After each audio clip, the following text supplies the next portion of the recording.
ना। जब हम लोग इसकी बात करते हैं तो पहले तो हमें प्राइमरी सोर्सेज का पता होना चाहिए, ठीक है। तो प्राइमरी सोर्स में जो बेसिकली ओजोन लेयर डिप्लीशन है, ग्रीन हाउस गैस इमिशंस है, उसके पीछे फैक्टर्स क्या है? फैक्टर्स हैं fossil fuel waste energy source burning, उनका जो यूजेज है, उनको जब यूज करते हैं तो basically we need power, power in terms of electricity और एज वेल एज ट्रांसपोर्टेशन, जैसे व्हीकल वगैरह रन करना है, मतलब basically we need power. So if we are using that, so lot of emissions are going out, and due to that, global warming is going to increase, which we don't want at international level. But as the common point of view, we cannot stop our activities. We have to use power, and we doesn't have any means issue with that production cost. Means how the power is coming to the society. That's not important to the common person. Common person want to use electricity, means electricity. That's it. So that's a government agenda, government policy, how they are managing their power sources. So everywhere in the world, they are depending on the main factor is coal.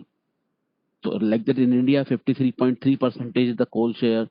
So like that other countries, in yesterday I had discussed about the which countries produce more quantity of the coals, or they have more reservoir of the coal: USA, Russia, Australia, China, India. And however, which country are using coal? So China, Japan, India, South Korea, Taiwan, and five other more countries. So these 10 countries are majorly contributing the emissions. So then whole world had the attention. Means if we are going to use that same thing, then what will happen to the world environment? Means Earth globe environment. So that will be completely damaged, and nobody want to face such kind of that. So that's why they had many time the convention, means world community क्या है? What is world community का word में क्या है? UN, United nation, United nation. And United Nation is a delegation, means it's a joint venture of the different countries. So they are worrying about the world activities. So that's why the United Nations developed, and then we had seen that how UN is working, and different countries representative are in the UN. So due to the world leading countries effort, we had time to time the convention. Like that, one we had seen Kyoto Protocol. Kyoto Protocol was there, and in the Kyoto Protocol, we had seen that was in 1997. So this happened because the Earth climate change was going so fast.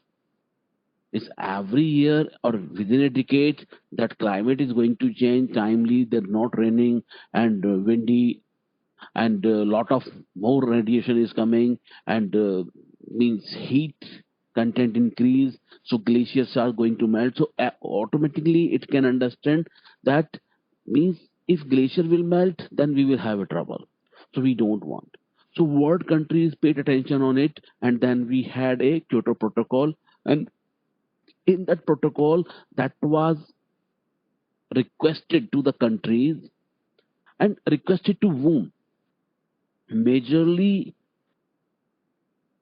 means whatever country produce more emissions, and more emissions will produce by the countries which are dealing in that emissions, and emissions dealing by the production, and production by the sources.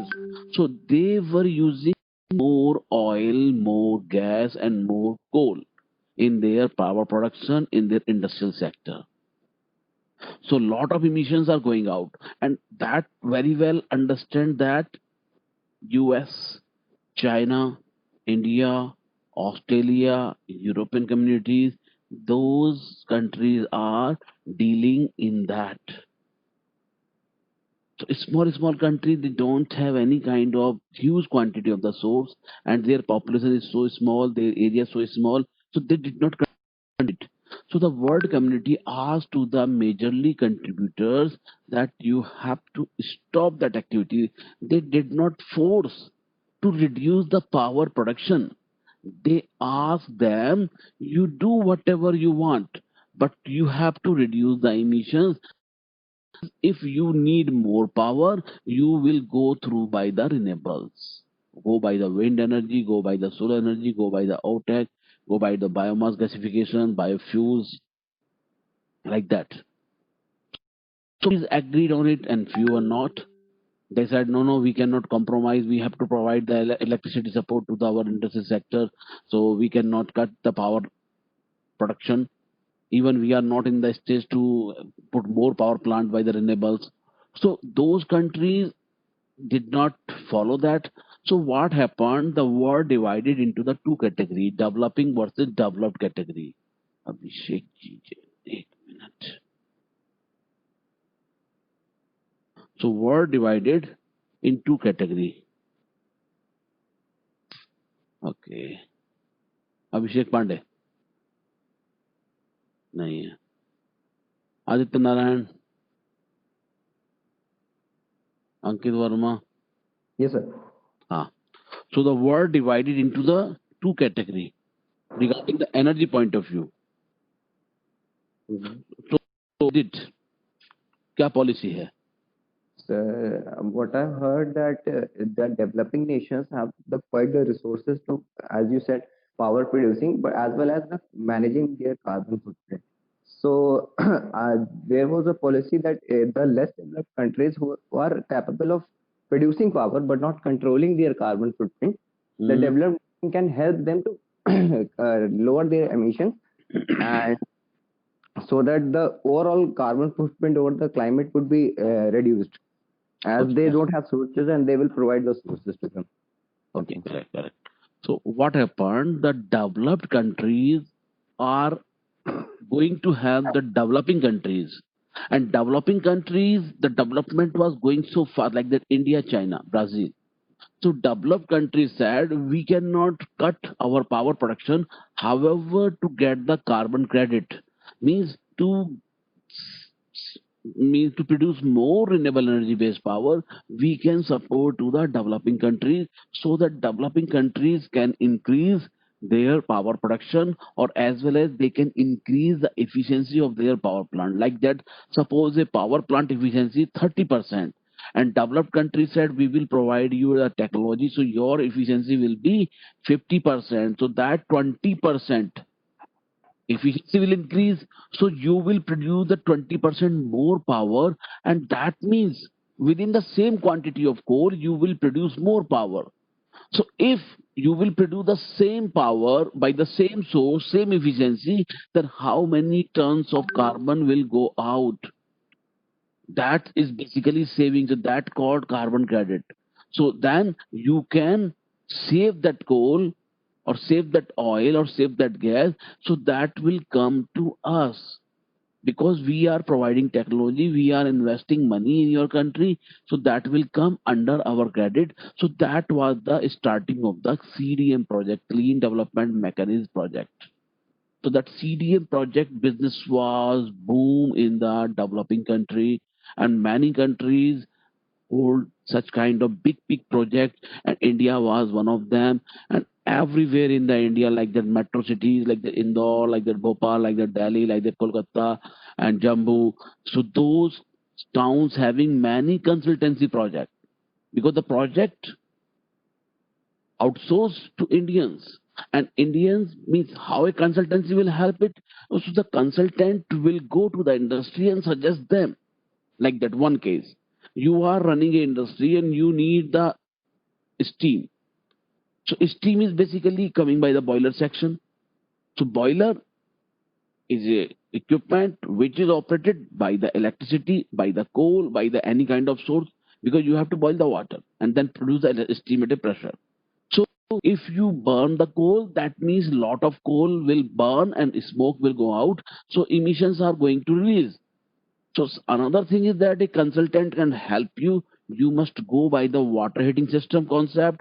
So the water which you are going to feed not from the tap. Tap means the kuwe se, ground se. So you will not use that water that will be having ambient temperature. So water will go to the system, water heating system, and then heat it up, and then 65 to 85 degrees centigrade temperature you can achieve with the help of solar water heating system, and then water will feed into the boiling section. So you have very less number of coal needed. Okay, so automatically you will save lot of energy. So lot of ton carbon credit you can save. So like that project suggested by the many consultancy, and those consultant was basically energy auditor who are dealing in the MTech in energy management, and then after that they had passed the test of the government of India. So they are certified energy auditor. So they do such kind of business, and that was having a huge amount, very very big amount they had it. And they hired basically the PG students who are in the university in the last year project, last semester project. Like that MTech was 3 semester and 4 semester, earlier was 3 and now 4. So एक पहले 1.5 साल का था, अब 2 साल का है.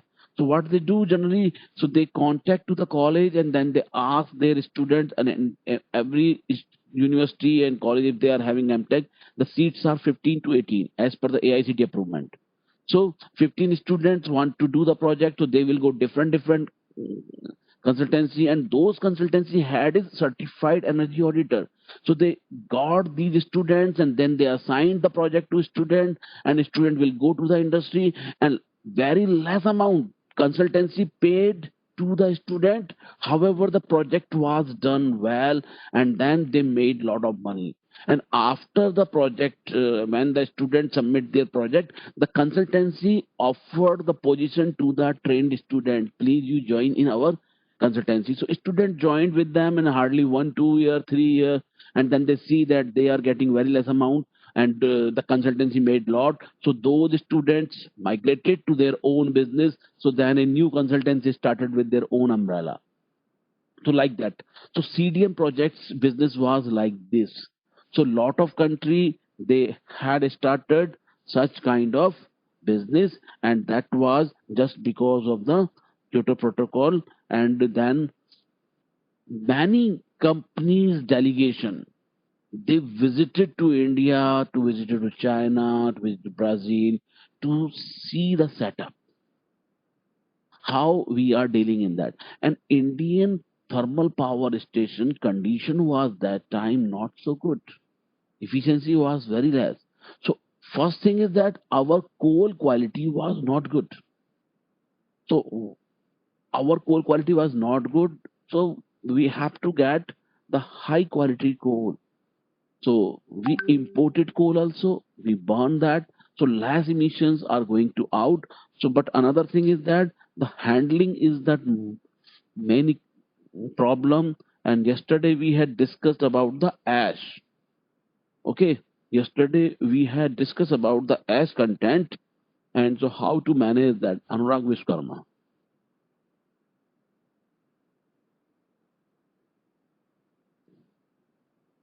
नहीं है. Arunima Singh.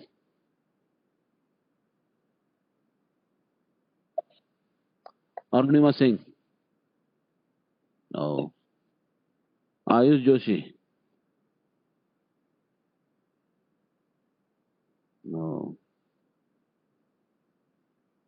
Chandras. हेलो हाँ. हम्म. कोल को बर्न करते हैं प्लांट में, तो एश कंटेंट बहुत बनता है. यस ओके, सर तो उस हाँ एश का करते क्या है हम लोग? Sir these ash is nowadays used as a raw material for many for generating many products. तो उसे इंडस्ट्रीज में भेजते ताकि और कुछ प्रोडक्ट्स उनसे बनाए जैसे कि क्या? जैसे कि सर उसे यूज कर सकते हैं. ये कहाँ यूज करेंगे, वही तो क्वेश्चन है. हाँ सर. You see, पहले ash was a problem. I'm talking about 10 15 years before. Sir fertilise मतलब सॉइल में ऐड करके उसका फर्टिलिटी को रीजनरेट कर सकते हैं. ऐसा कहीं नहीं होता है. Basically, the power projects where they are burning the coal, ash content will be there, and coal का जो ash content है उसी के हिसाब से उसका प्राइस रेट फिक्स होता है. सर पिगमेंट्स वगैरह बना सकते हैं जैसे कलर, ब्लैक कलर. कलरिंग में काम आता है, लेकिन द एश का मेन जो यूज है, if you remember 5-6 years before government put a mandatory order that everyone brick industry, brick की हाँ जितनी भी सर इंडस्ट्रीज हैं, बना. Then they have to. एक मिनट बेटा, एक मिनट. यस, क्या हुआ है?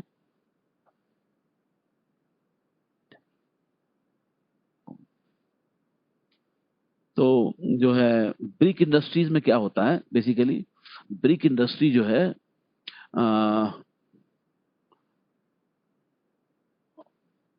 अगर आपने कोई ईंट वाला जो जो भी हम लोग बोलते हैं लोकल टर्म में भट्टा होता है ईंट भट्टे का, या ब्रिक इंडस्ट्री जहाँ होती है, वहां पे अगर आप देखो तो उनके इंडस्ट्री के पास बहुत सारे लेबर काम करती है.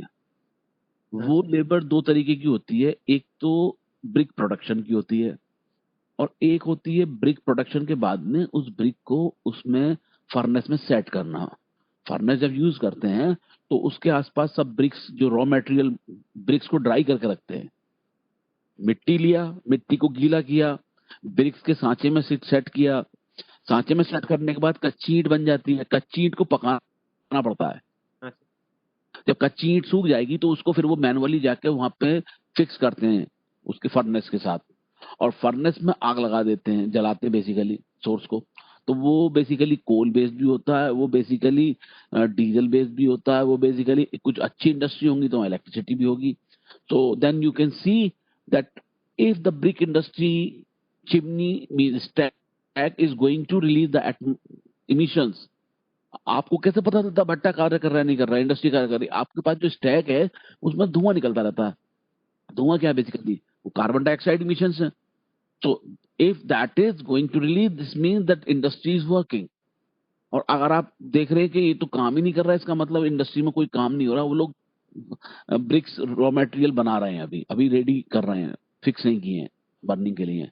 सो देन गवर्नमेंट सेड कि हमारे पास इतनी इंडस्ट्री है, and how they are getting soil, they are getting the soil by the neighbours. जो गांव के लोग हैं वो अपने खेत को लीज पे देते हैं. लीज पे देने का मतलब है जो सबसे ऊपर जमीन की मिट्टी होती है बहुत उपजाऊ होती है. ये हम लोगों ने पढ़ा है, 6th 7th 8th स्टैंडर्ड से पढ़ते आ रहे हैं. But farmers does not have any choice. So due to the money requirement they hand over their land to them, and that contractor said I will take 5 feet 6 feet 10 feet soil from your area square by this. So then they are digging and collecting that soil. वो सारी मिट्टी जितनी 5-7 feet से ले जाता है. Farmer जो होता है वो ऑब्जर्व करता है कि 5 फीट हो गया देखो यहाँ तक, और पूरे फील्ड में 5 फीट तक की गहराई हो गई है लाइक दैट. तो उसमें वो लोग मिट्टी ले जाते हैं और farmer got the money. So that brick industry going to develop like that. And now you see the second phase. अगर ऐसा ही चलता रहेगा तो पूरे कंट्री का मिट्टी साफ हो जाएगा भाई. तो government put attention on it कि ब्रिक इंडस्ट्रीज वालों का भी काम हो जाए और फार्मर्स को भी ये नौबत ना आएगा जमीन सेल करने की लीज पर. Basically it's a loss of the government. Fertility कम हो जाएगी, प्रोडक्शन कम होगा क्रॉप का. Okay, so then government said now you use the ash content in their brick industry. So overall the brick industries denied to use it. Lot of month that industry was down, but government did not care about it. Government said you have to do this.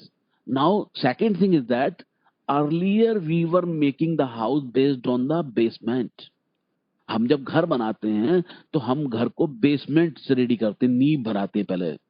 जमीन के जो भी हमारा surface है उसके तकरीबन 7-8 feet 5 feet depend on the quality of the soil.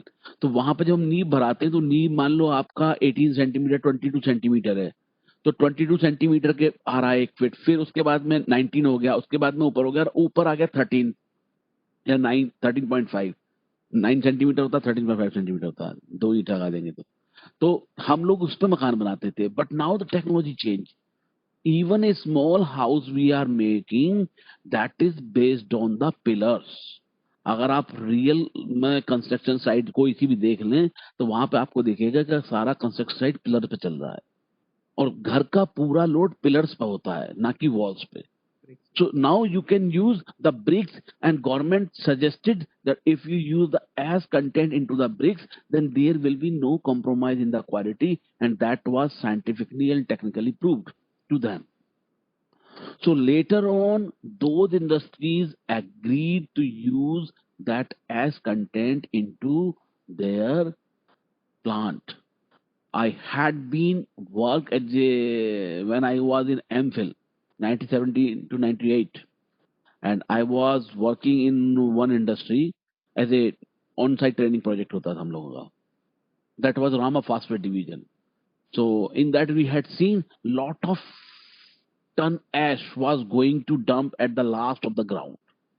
तो हम लोग अपने सुपरवाइजर से, लैब इंचार्ज से पूछते थे, अरे सर इसका होगा क्या?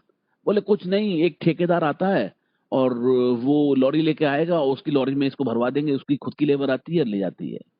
और ये एस कंटेंट आपका सोप इंडस्ट्री में भी यूज होता है, ये एस कंटेंट आपका ब्रिक में भी यूज होता है, ये एस कंटेंट आपका सीमेंट इंडस्ट्री में भी यूज होता है, वगैरह वगैरह. तो now that ash is not thrown like it जैसे पहले होता था. Now ash is a source for others. आपका तो बाई प्रोडक्ट है, लेकिन अदर का सोर्स है. तो power project produce lot of ash because they consume lot of coal, so those produce lot of ash, and that ash is basically used. एक minute बेटा.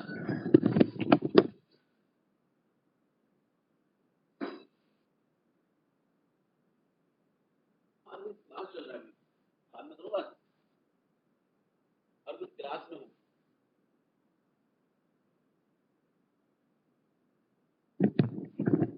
Office से भी बहुत फोन आते हैं, क्या है जब क्लास होता है.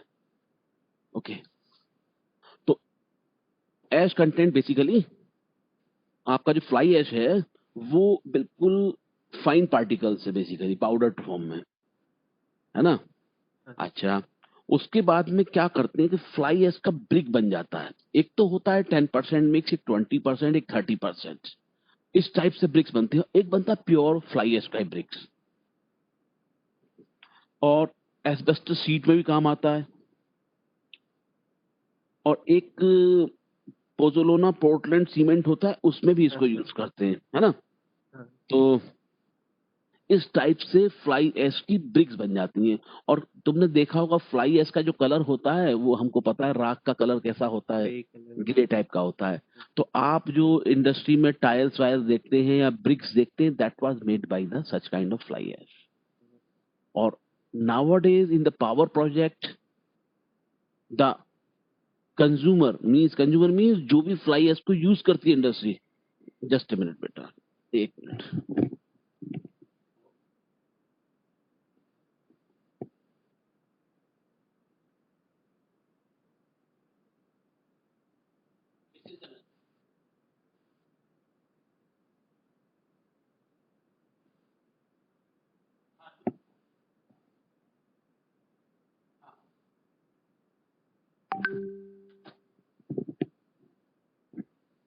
ओके,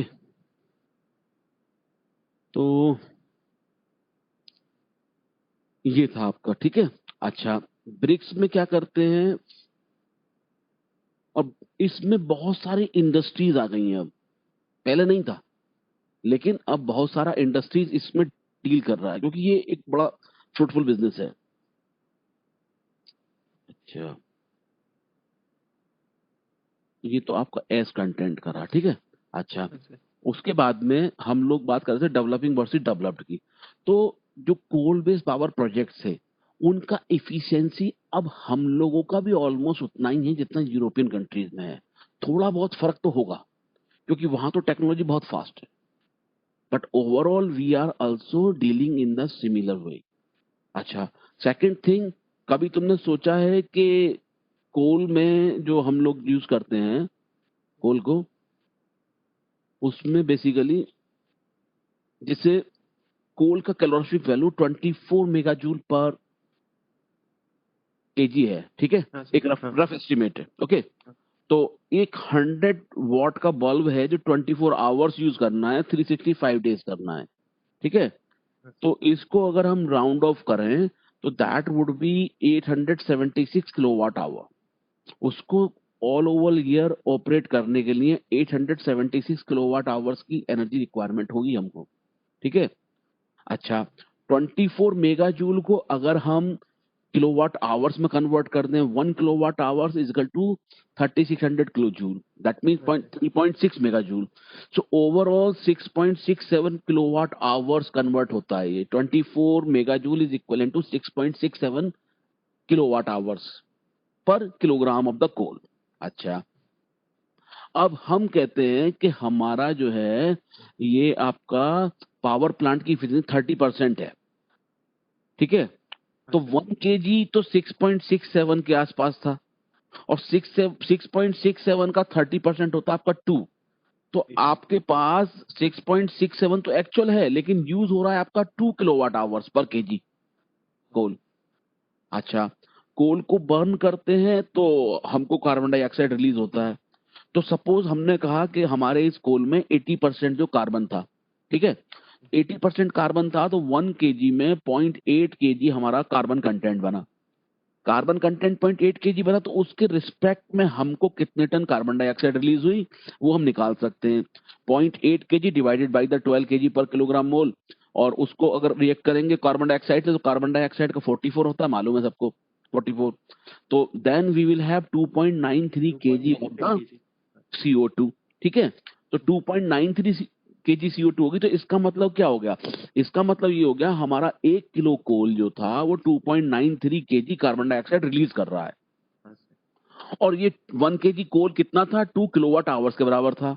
तो 1 kilowatt hour is equal to 1.47 kilogram of CO2। CO2। हाँ और सर, 1 किलोग्राम आवर जो है 3.6 मेगा जूल है, और 3.6 मेगा जूल है तो 1 mega joule is equal to 0.408 in 0.408 408 KG CO2, okay. तो सिंपल सी बात है, 1 मेगा जूल को प्रोड्यूस करने के लिए 0.408 ton 0.408 KG carbon dioxide release होता है। तो होल कंट्रीज में अगर हम कैलकुलेट करें तो India is releasing lot of emissions. China, USA, India, Australia, developing country और भी जो हैं, those countries are releasing lot of carbon dioxide into the atmosphere. ये तो एक सिंपल रफ कैलकुलेशन है कि कैसे हम लोग इसको निकालते हैं, ओके। तो ये हो गया आपका। उसके बाद क्योटो प्रोटोकॉल के बाद में क्या होता है कि few countries controlled, few are not.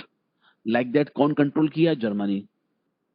Like that कौन कंट्रोल किया? यूरोप के mostly countries, American also little bit, India tried but China did not. China said, but they did not, and then they started. And then again and again, the condition was going very bad. Condition means environment की condition. So then again, government paid a lot of attention that भाई कुछ तो गड़बड़ है, लोग control नहीं कर पा रहे। Control means they have to provide power to their country man, means population को पावर देना होगा, otherwise they will remove the government in the next election. So government made a lot of good policies in that power production. And again, we had seen the Paris Agreement. Paris Agreement क्या है भाई? Paris Agreement is basically, let me come to the next one. Deepanshu, Pranav Sai नहीं है, Gopal Gopal Kumar, Harshvardhan no, Nikhil hello. Mishra. Yes कौन sir, yes बोल sir. कौन बोल रहे हैं? निखिल मिश्रा सर। हाँ निखिल, बताओ भाई। Nikhil, yes sir. Paris agreement के बारे में बताइए। सर मुझे पेरिस एग्रीमेंट के बारे में इतना पता है, यहाँ ग्रीन हाउस गैसेस को मतलब रिड्यूस करने के लिए डिस्कशन हुआ था यहाँ पे। और ओके ये ट्रम्प ट्रम्प भी इसमें इस न्यूज से रिलेटेड चर्चा में रहे थे, क्योंकि उन्होंने शायद नाम हटा लिया था इस ओके एग्रीमेंट से अपना। ओके। इतना तो ही आइडिया है। इसको कोर्स से कैसे रिलेट कर सकते हो? मतलब सर रीडिंग इन दैट, हम लोग यहाँ डिस्कस क्यों कर रहे हैं इसको? Sir What is the need? Sir हम लोग इसको इसलिए डिस्कस कर रहे हैं कि हमें ये समझना जरूरी है कि ये एनवायरमेंट एक बहुत बड़ा इशू है, लेकिन काफी कंट्रीज के लिए पहले ये इशू है कि उनकी जो कम्युनिटी है उनको एनर्जी प्रोवाइड हो, मतलब कि वो अपनी नेसेसिटी को छोड़ के एनवायरमेंट को प्रायोरिटी नहीं देने वाले। हाँ, that is the energy security. Yes sir. फिर और sir do you know which countries are producing more emissions? कौन से कंट्री हैं जो सबसे ज्यादा इमिशन रिलीज करते हैं? सर ये अभी जो हमने डिस्कस किया सर, इसके अकॉर्डिंग कोल बेस पे चाइना और इंडिया ये लोग ज्यादा ज्यादा वो एमिशन करते हैं relative to other countries. America भी है। अमेरिका भी है sir.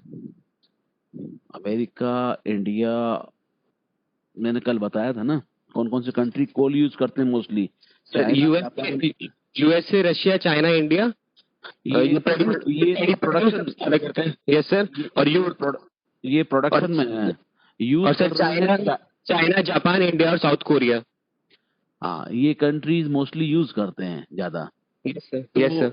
Overall, India or China is releasing lot of emissions with comparison to each other. China release a huge, India release very less as compared to Chinese. But the second thing is that China produce lot of power, India produce, I think, just half or less than half power of the China. Okay. Yes, sir. In that 340 and 790. in this condition, we have to reduce, and India is starting the reduction. Like that, China is also doing the same thing. China had invest lot of money in last 2 decades in the renewables, and very soon they will also invest a huge amount, as in their spokesman told in one website that they are going to have 70 to 90 gigawatt power per year by the next 5 years, and that's everything is happening just because of this agreement. Because you see, Sir. they cannot say that we don't have power. They want to give the good means signal to the society that we are with you and we care you. So we will provide power to you and we will take care of the environment. So regarding that, lot of money is already there within the countries. Like that in India, we can borrow the money from the World Bank, we can borrow the money in the BRIC countries, we can borrow money from the America, we can borrow money from the Gulf countries, USA, Japan. So money is not a problem. So money can borrow by the government, money can invest, and then that after investment the plant will return money back, because overall when you will sell that outcome, then you will get money back. So like that, government will just make a circle of that, and then government will release that money back to the country from where they borrowed the money at the beginning. So this is the way. So overall in that picture, that one thing is clear, that we are loving the environment. If something is gone wrong to the one place, so definitely the second place will have impact on it. It's not Yes, like sir. that if we do something and others are not doing, that we will not pay for that. Of course we will pay for it. Okay. So in this condition that we are running such kind of power projects. So India added lot of power projected actually based on this. Number one, Paris Agreement, Kyoto Protocol, all that we paid for the renewables in this regard. पहली चीज मतलब actual अगर officially reports में देखें, so then there they mention like that, but actually the thing is different. Thing is that we need more power. अभी जितना power 374 gigawatt हमारे पास है, अगर हमारे को और भी मिल जाए, मींस हम 375 से हम लोग 50 पे आ जाएं, that will be not sufficient for us as to live in European style. अगर हमको अपने आप को यूरोपियन कम्युनिटी के हिसाब से भी करना है तो 375 गीगावाट अगर हमें डबल भी हो जाए तब भी हम लोग उनके बराबर नहीं आएंगे. हाँ, थोड़ा बहुत 16-20 का रेशो होगा. But for that Yes, we sir. have to pay more effort. Do you know that government target is 100 gigawatt by the So renewables. 2022. 2022. And for that, do you know that how government made the money? Government already reserved that money in their account. And 100 gigawatt mein 60 out of 100, the 60 is the wind, 10 is the biopower, and 5 is the small hydro. So overall, the target is 175. And yesterday I was just looking one news, and in that they mentioned that that 100 gigawatt was going to achieve. So within 2 years, you will see that lot of 25 to 35 gigawatt power will add on. Such kind of projects are under process. So those projects will be commissioned very soon, and then you will see that Indian position will be very good in this regard.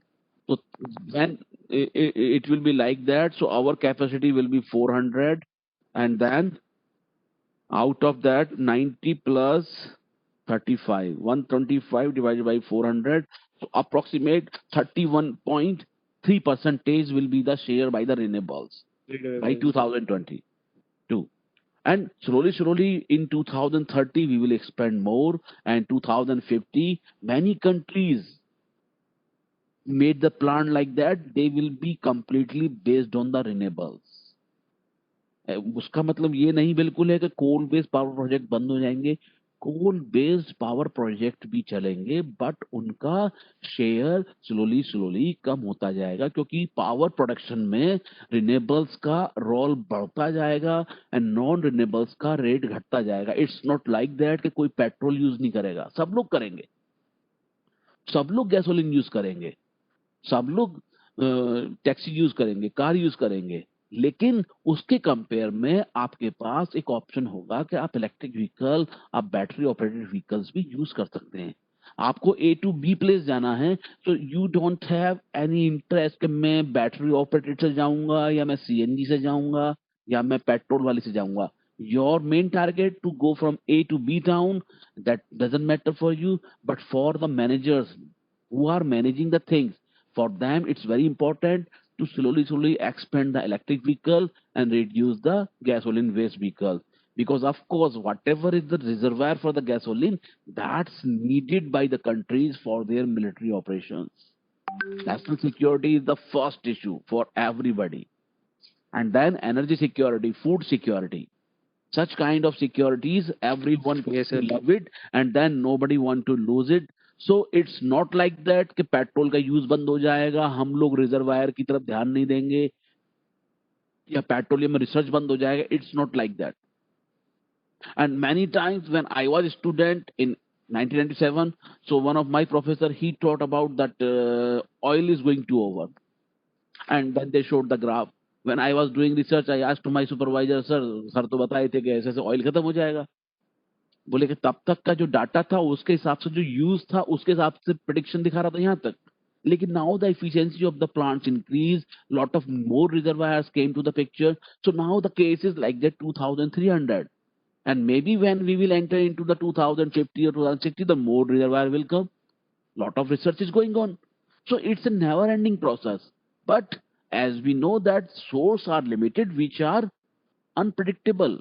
हमारे को कोई ख्वाब थोड़ी आता है कि यहाँ पे सोर्स हो सकता है. We are continuously doing the research to find out that place we can have the oil. So we are doing that, and that information is coming because lot of companies are dealing in that, and they are paying for their officials, their employees for this. That's their job, and they are doing well. So such kind of things are going on. So in this regard, then we can see that such kind of things are going on. And important thing is that the Paris Agreement basically conducted to paid attention by the whole world community. If you will not concerned about the environment, the day will come very soon when you will have lot of disadvantages, lot of challenges just because of your activities. So this is still the time when you can control it. And that was basically क्या था? That was basically क्या था? That was basically that 2 degree centigrade Yes, sir. Per global decade. warming. 2 degree Yes. Centigrade का जो global warming था, कि हम कह रहे हैं कि ग्लोबल वार्मिंग 2 डिग्री सेंटीग्रेड से 1.5 डिग्री सेंटीग्रेड के बीच में ही रहे. अगर इससे ज्यादा बढ़ेगा तो then there will be issue. And atmosphere play very beautiful role in earth average temperature. Greenhouse gas वगैरह ना हो तो अर्थ का टेम्परेचर तो बहुत कम हो जाएगा. अर्थ के ऊपर जो एटमॉस्फेयर है, अगर ये ना हो, ये एनर्जी ट्रैप ना करे सोलर रेडिएशन को, तो that will be completely different. जितना रेडिएशन आएगा उतना निकल जाएगा. भाई दिन में गया, जिस अर्थ इज रोटेटिंग, तो जिस एरिया पे पड़ेगा रात को रिलीज करेगा और चला जाएगा वापस. And we are having the atmosphere in it. तो फिजिक्स तुम लोग पढ़े हुए हो अच्छे से, you know where better than me. Okay, so like this. Sir एक डाउट था सर. हाँ बोलो बेटा. Yes sir. सर चाइना का जैसे टारगेट है कि 70 गीगावाट पर ईयर वो इंक्रीज करने वाले हैं, और इंडिया का टारगेट बहुत कम है, 5 गीगावाट पर ईयर. तो सर इसका पॉलिटिकल रीजन के अलावा और क्या रीजन है? 5 गीगावाट नहीं है हमारा जो है 5 Around- गीगावाट नहीं है. अराउंड कह सकते हो, लेकिन अभी हम लोग 90 पे हैं और अभी स्टिल 35 गीगावाट का न्यूज चल रहा है कि 35 gigawatt will be add on by 2022 and several projects are going on. और अभी 2 साल ही बचे हैं. 2020 चल रहा है, 21 Yes, sir. 22 में 2 साल में 35 gigawatt पावर एड ऑन होना है. Lot of projects are already under process. दिक्कत ये है कि जब हम लोग डिसाइड करते हैं, it took lot of time and anyhow there is a mixing of the politics. Not like that. Paris agreement हुआ. पेरिस एग्रीमेंट के बाद में यूएसए ने, इंडिया ने, चाइना ने, सबने साइन किया. उसके बाद में जाके अमेरिकन डिनाइड, अरे भैया हम तो इतना नहीं कर पाएंगे. क्यों? कि हमारा पॉपुलेशन इतना है और हमको तो इतना पावर प्रोड्यूस करना ही करना है, और हम तो ऑलरेडी रिन्यूएबल में इतने हैं ही, तो how can we do this? तो हमारा तो हो नहीं पाएगा, सॉरी बड़ी.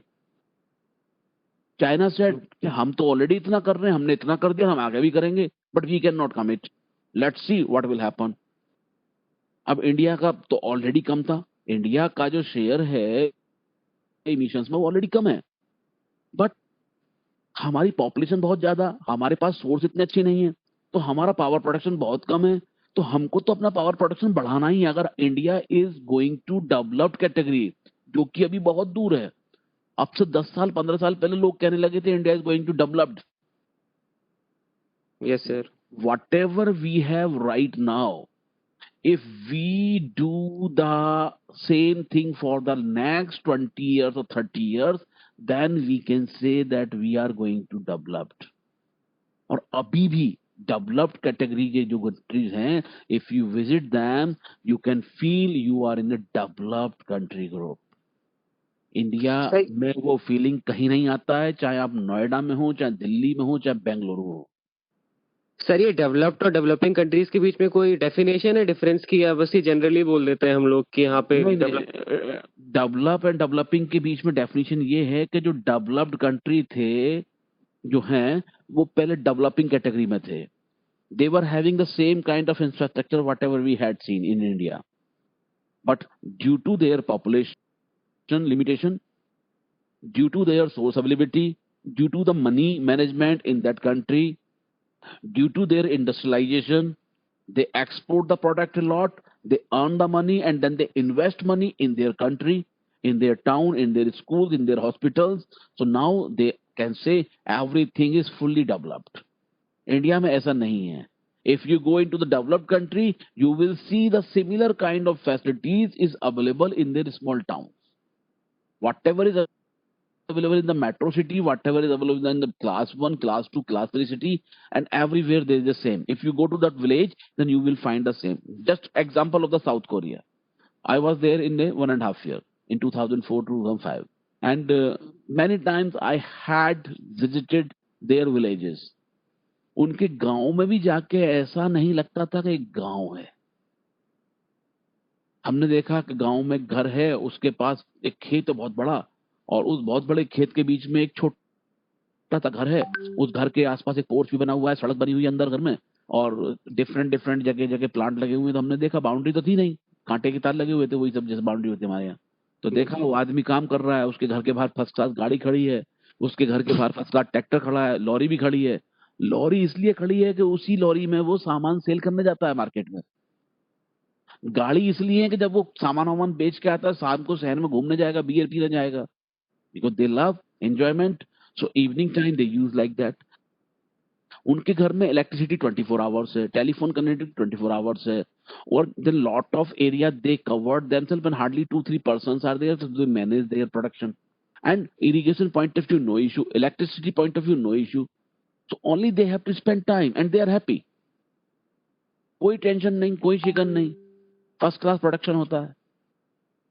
And government rates are fixed, and then they go to the market, and then they have a lorry and they go to the society. Society के बाहर lorry लगा देते हैं, माइक्स अनाउंसमेंट करते हैं, vehicle is here, if you are interested you can buy the product. और वो product जो वेजिटेबल प्रोडक्ट होता है टोकरियों में रखा रहता है. No negotiation, rate was tag there. जो भी आता है वो वहां से लेता है और उसके अकाउंट में वो पैसे ट्रांसफर, जैसे हम लोग अब कर रहे हैं, वो वहां पे तब होता था. पैसे ट्रांसफर कर देगा या कैश दे देगा उसको. वो सुबह आएगा, दोपहर तक अपना सेल करेगा, और घर से वो खाना लेके आता है, फर्स्ट क्लास खाना खाता है वहीं पे. आसपास जो भी जगह है वहां पे स्ट्रीट में जो होते हैं काउंटर, वहां से खाना खा लेते हैं. सिंपल, कोई इशू नहीं है. मतलब कहने की बात यह है कि कोई टेंशन नहीं है.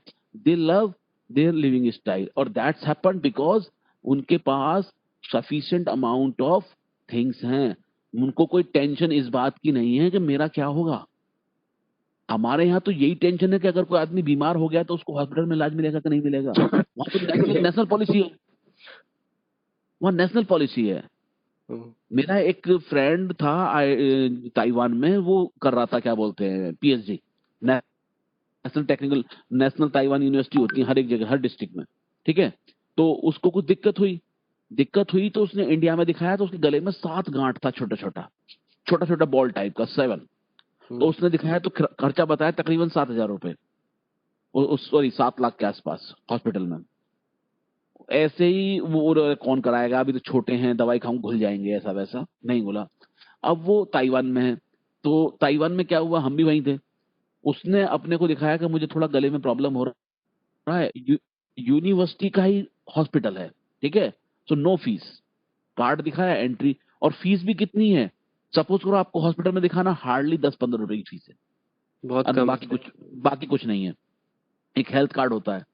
उसके बाद उसने दिखाया तो डॉक्टर बोला चाइनीज, अरे नहीं, you have lot of things, trouble, ऐसा वैसा, दुनिया भर का स्कैन करा और एडमिट कर दिया. नेक्स्ट डे ऑपरेट कर दिया, 7 की 7 गांठ निकाल दी फ्री में, एक बार फ्री ऑफ कॉस्ट. उसके बाद में पूरे जगह यूनिवर्सिटी में न्यूज फैल गया, करे वो एक इंडियन स्कॉलर है पीएचडी का, और उसको ऐसा वैसा हो गया, ये हो गया, वो हो गया. तो उसने, हर कोई उसको फूल लेके आ रहा है, हर कोई उसको फ्लावर लेके आ रहा है, हर कोई उसको फ्रूट्स लेके आ रहा है. 4-5 दिन वो वहीं पे रहा और फर्स्ट क्लास एंजॉयमेंट किया. हम लोग भी उसे देखने गए कि गोपाल नाम था उसका, गोपाल को ऐसा हो गया. एंड तो वो मुझे बताया कि सर वहां तो इतना पैसा लग रहा था, यहाँ तो फ्री में हो गया, और यूनिवर्सिटी में मेरे को अभी प्रेसिडेंट भी मिलने आएगा कि मैं तबीयत खराब है, फॉरेन स्टूडेंट है, वगैरह वगैरह. कि यहाँ मेरा इतना. तो मेरा कहने का मतलब ये नहीं, मेरा कहने का मतलब ये है कि उनकी पॉपुलेशन तो कम है, लेकिन उनके पास, 1 मिनट बेटा, एक फोन आ रहा है, अभी देखते क्लास कितनी है. अभी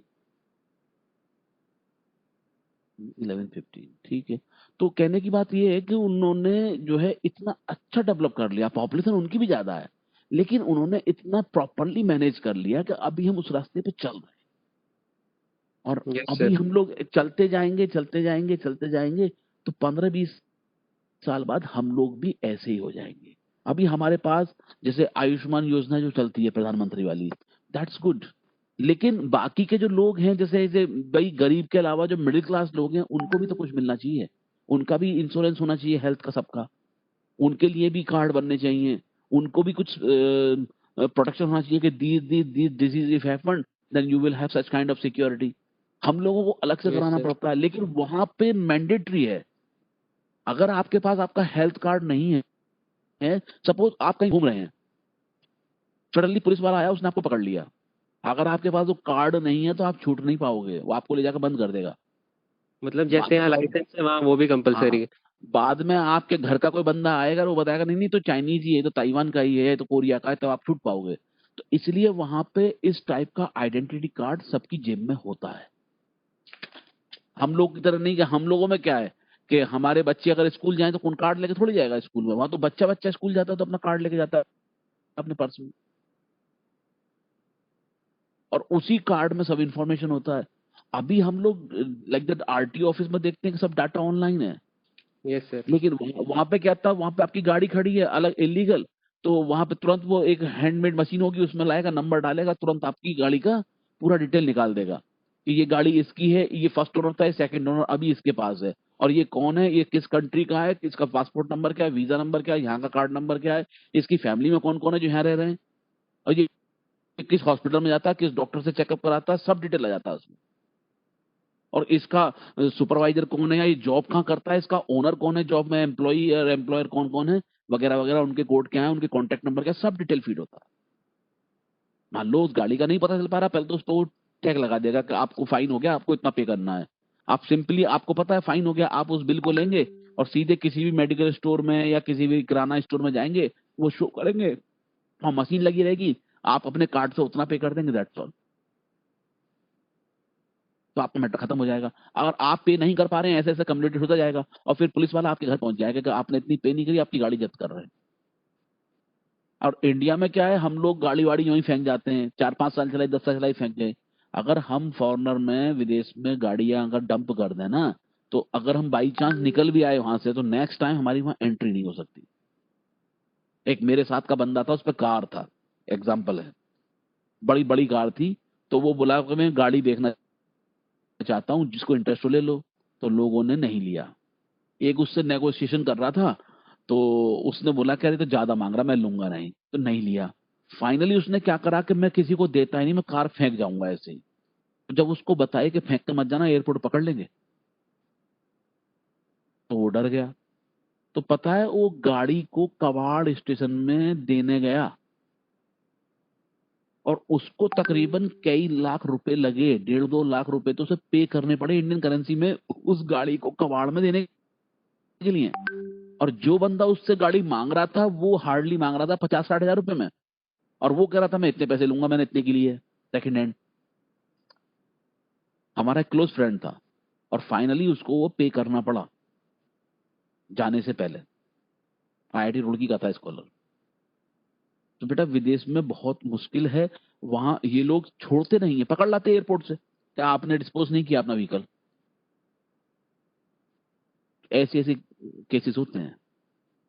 तो हम लोग भी अभी बहुत पीछे हैं इन सब चीजों से। धीरे धीरे हम लोग भी आ रहे हैं, लेकिन हम लोगों को भी बहुत एफर्ट करना होगा। ठीक है, ओके। तो कल हम लोग क्या करेंगे, हम लोग देखो यहाँ तक आ गए हैं, डेवलप्ड वर्सेस डेवलपिंग भी हो गया, और tomorrow we will discuss the why renewable energy boom worldwide. तो पूरे वर्ल्ड में रिन्यूएबल एनर्जी का इन्फ्लुएंस क्यों है ना, और then we will see the next.